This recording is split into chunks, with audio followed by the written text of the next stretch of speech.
Hello শান্তাহারের সোরা ও সুরিরা, তোমরা কেমন আছেন? আশা করছি তোমরা সবাই ভালো আছেন। আমি কিন্তু তোমাকে সবসময় খুবই মিস করি, বুঝছেন? তো আমার ব্যস্ত থাকার জন্য কিন্তু আমার এই কাজটা করা।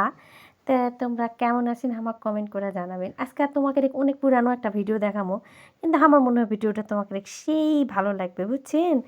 তো তোমরা আমাকে কমেন্ট করে জানাবেন আমাকে এই জায়গা এই শাড়ি পিনতে বেশি ভালো লাগিছে নাকি হচ্ছে গেছে। তো লাও ভিডিও প্রথমে আগে মানে খাওয়া দাওয়ালি খাচ্ছিলাম, খুদের পোলাও আর হচ্ছে ডিম ভাজি।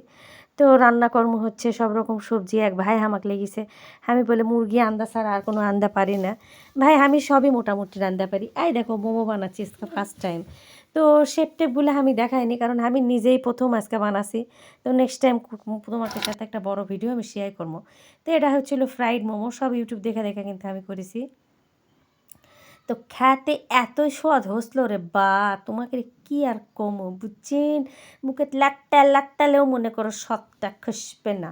তো যাই হোক, আমি ফুলকপিও আনদছি।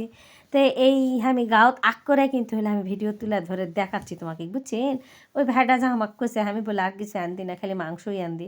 ভাই শোনো, মাংস আমারও এতটা পছন্দ লয়, আমার দামানেরও পছন্দ লয়। খাসির মাংস পছন্দ, কিন্তু যে দাম রে বা, কি আর কমো। তো যাই হোক, সোলপল আবার খাসির মাংস অতটা পছন্দ করে না, মুরগির মাংস পছন্দ করে, মানে নরম নরম। ব্রয়লার ব্রয়লারের মুরগি আমার ছোটো ব্যাটার খুবই পছন্দ, আমার বড় ব্যাটারও পছন্দ। দেশি মুরগি আনলে কইলা কে এত হাড্ডি এলাকে খায় পয়সা দিয়ে কিনা। তা সোলপলেকে কী কমো। তো ফুলকপি আমি যেভাবে আনদি তোমাকে সাথে শেয়ার করবো। প্রথমে ফুলকপি আলুটা লাল লালকা ভাজালি, তারপরে আদা জিরা বাটা দিই, আর নামানোর আগ দিয়ে দিয়ে দিয়ে না ঘি গরম মশলা। এই মুরগিটা মনে করো 4 পিস আমি করে লিছি। একটা মুরগি মনে করো 1.5 কেজির মতো হয়েছিল, বুঝছেন? তাহলে এখন মুরগির টোটাল ওজনটা তোমরা করে নেবেন। তো মুরগির রান্নাটা শেষ হদ হয়েছিল। তা আমার বড় বেটা করছে আমি আর মুরগি খাবো না, ঝাল বিরিয়ানি বানাও। তো ওই মাংস দিয়ে আমি আবার আজকে ঝাল বিরিয়ানি বানা দিস না, বুঝছেন? তো রান্দাবাড়ি খাওয়া দাওয়া ছাড়া মেয়ামাসের কিন্তু মেলা কাম থাকে, কাঁচা ধোয়া মাজা ঘষা গোছান গাছান। তারপরেও শুনবিন মরদ মানুষের কাছে মেয়ামাসের কী কাম, খালি তো মোবাইল গুতান আর শুয়ে থাকা, টিভি সিরিয়াল দেখা কুটকাচালি করা। ভাই লাও আমরা একদিন অল্টারনেটিভ করি, বুঝেছেন? আমাকে কাজ তোমরা করবিন, তোমাকে কাজ আমরা করবো। যদিও মেয়া মানুষেরা এখন ভোর 4টার সময় উঠে অফিস আদালত করে অনেক স্বামী কিন্তু কামাই করে খিলায়। তো যাই হোক, স্বামীর গিবত আমি করছি না। তো এটা কিন্তু কালী পূজার ভিডিও। আমরা দুই স্বামী স্ত্রী মিলে আনা এডি হসনু হয়ে আমরা আনা ঘুরবে আছি কালীবাড়িত। তোমরা হামাক কবিন এই জায়গাটা হামাক এত সুন্দর কৃষক লাগছে।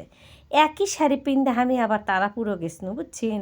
তো এই শাড়িটা ছিল, তো আয়রন করাও হয়েছিল না, না কাঁধেও ভরেছিল। ভাবিছিলাম আর একদিন পরমু, তো সেটা তারাপুর পরেছিলাম। হামাক বলে এতই সুন্দর লাগিছে কৃষক। আমি এখন তোমাকে কাহিনীটা করছি, শোনো। ঈদ পূজা হচ্ছে উপরওয়ালার তরফ থেকে একটা মনে করো পৃথিবীর স্বর্গসুখ ভোগ করা।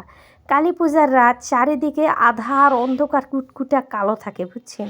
তারপরে আমরা মানুষেরা প্রদীপ দিয়া পূর্বপুরুষের দিক হচ্ছে শ্রদ্ধা জানায়। তা আমার ছোটো বেটা তাড়াতাড়ি করে আসার দেখিচ্ছে যে ও কেমন লাগছে দেখো। আমার সোলটার জন্য সবাই আনা আশীর্বাদ করবেন, আর তোমার দাদা আনা সেই পোস্ট লিচ্ছে, বুঝছেন? তো যাই হোক, আমরা বাড়াছি এই সাইডটা কালী পূজার দিন আমার এত সুন্দর লাগে ছোটোবেলার থেকে। কিন্তু ছোটোবেলাতে আমার মায়েরা কত কালী পূজার দিন ম্যাম আসে বানানো হয় না। এখন কিন্তু সবাই কালী পূজার দিন অনেক রাত পর্যন্ত প্রতিমা দেখে, তা আমরাও ব্যতিক্রম করিনি। ঠিক 9টার সময় আমরা বেড়া, ঠিক 12টা পর্যন্ত আমরা ঘুরেছি, ঠিক সে ঘুরেছি, বুঝছেন? ঘুরে টুরে বাড়ির যা রুটি পরোটা বানাছি।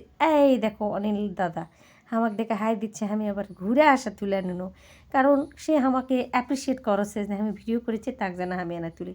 এটি আসা দেখি হচ্ছে জলই হচ্ছে সুন্দর করে পটকা মটকা ফুটা সে একটা অ্যারেঞ্জমেন্ট করেছে, আমাকে ডাকলো। তারপর মলি বৌদির সাথে দেখা হলো, আমরা এনা মোলাকাত করলাম কালী পূজা উপলক্ষে। আর এই আতশবাজিটা এতই ভালো লাগেছিল আমার ছোটোবেলাটা ভয়ে ছোটে। আমরা ছোটোবেলায় কত আনন্দ করেছি, যদিও আমাকে ছোটোবেলায় এরকম পটকা মটকা পাওয়া যেত না। আর আমার বড় বেটা আর আমার ভাসুরের বেটার অত্যাচারে আমি বাড়ির থেকে পালাছি।